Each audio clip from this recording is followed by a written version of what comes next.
Hello, and welcome to the studio of my sponsor at Fire Mountain Gems and Beads.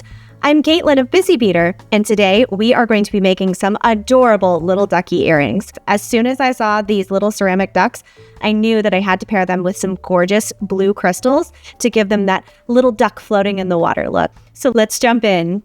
Get our email newsletter for beading news, sale announcements, new product announcements, and more. Link is in the description below. All right, today to get started on this project, you are going to need to pick out your ceramic animal. Fire Mountain Gems and Beads has a lot of them, so you can pick your favorite animal or whatever animal calls to you. But today, these little ducks are just so darling, so I'm going to be using those. You're also going to need some silver eye pins. These are 3 inches long. And then we need some sparkles. So these are 4mm and 6mm blue rondelle crystals. And then this here is our drop, and that is 17 by 8.5 briolette crystal. You're also going to need a silver earring loop. This one has a little shell on it, as well as the hinge clasp, and your animal. Once you've gathered all of your materials, we can get started. You're going to take one of your eye pins here, and we need to widen the loop on our eye pin because it won't fit with our crystal just yet. So we're going to take our round nose pliers, and you're going to go in here and just open it up a little bit and start working the loop down your round nose pliers like this. And once it's a little bit wider here, you can see that there's a bit of a gap. So we are going to open that loop up like this, and we're going to slide our drop on. And then we're going to close our loop. And now it's time to add some more crystals in our ducky. We're going to take one of our 4mm round rondelles and place that on the eye pin.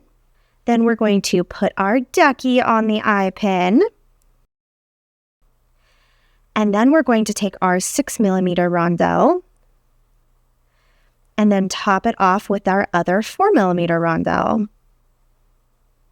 So now we're going to turn this into a drop. And the way that we do that is by going right above our last crystal with our round nose pliers. And we're going to make an angle in the wire. Anywhere between 45 and 90 degrees is sufficient on the angle. And then you're going to take your clippers and you're going to clip off that excess, leaving yourself just enough room to make a loop. Then you're going to take your round nose pliers and go to the end and spin them back around like this. And that leaves us with a drop. Now we have to add our earring loop. So you're going to open that up, slide your earring loop on, and close. And when you close is the time to make sure that your connection is nice and secure so that nothing can fall off. So you're just going to rock that wire back and forth until it's closed. And then you're going to repeat that whole process one more time for your second earring. And there it is.